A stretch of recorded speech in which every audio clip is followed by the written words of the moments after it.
નમસ્તે, કેમ છો બધા? મજામાં? ભાઈ, તમને આ ફળ તો ભાવતું જ હશે.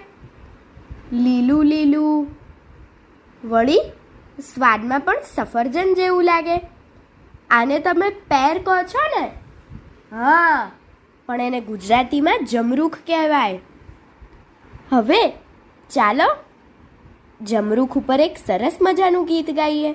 આ ગીત કવયિત્રી ડૉક્ટર ભારતીબેન જી બોરડે લખ્યું છે અને આવો દડુલિયા એવા શિશુ ગીતોને સંગ્રહમાંથી લીધું છે. તો ચાલો આપણે સાંભળીએ. આપ સાંભળી રહ્યા છો શાબ્દીના સ્વરમાં. કચ્ચર કચ્ચર કરતા ખાધું, જમરૂખ હરતા ફરતા ખાધું. કચ્ચર કચ્ચર કરતા ખાધું, જમરૂખ હરતા ફરતા ખાધું. લીલું કાચું કાચું ખાધું, પીળું પાકું પાકું ખાધું. લીલું કાચું કાચું ખાધું, પીળું પાકું પાકું ખાધું.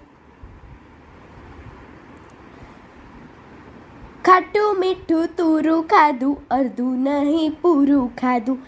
ખાટું મીઠું તુરું ખાધું, અડધું નહીં પૂરું ખાધું. છરીથી કાપીને ખાધું, બેરુને આપીને ખાધું. છરીથી કાપીને ખાધું, બેરુને આપીને ખાધું. ખેતરવાડી જઈને ખાધું, બજારેથી લઈને ખાધું. ખેતરવાડી જઈને ખાધું, બજારેથી લઈને ખાધું. કચ્ચર કચ્ચર કરતા ખાધું, જમરૂખ હરતા ફરતા ખાધું. કચ્ચર કચ્ચર કરતા ખાધું, જમરૂખ હરતા ફરતા ખાધું. લીલું કાચું કાચું ખાધું, પીળું પાકું પાકું ખાધું. લીલું કાચું કાચું ખાધું, પીળું પાકું પાકું ખાધું. અસ્તુ.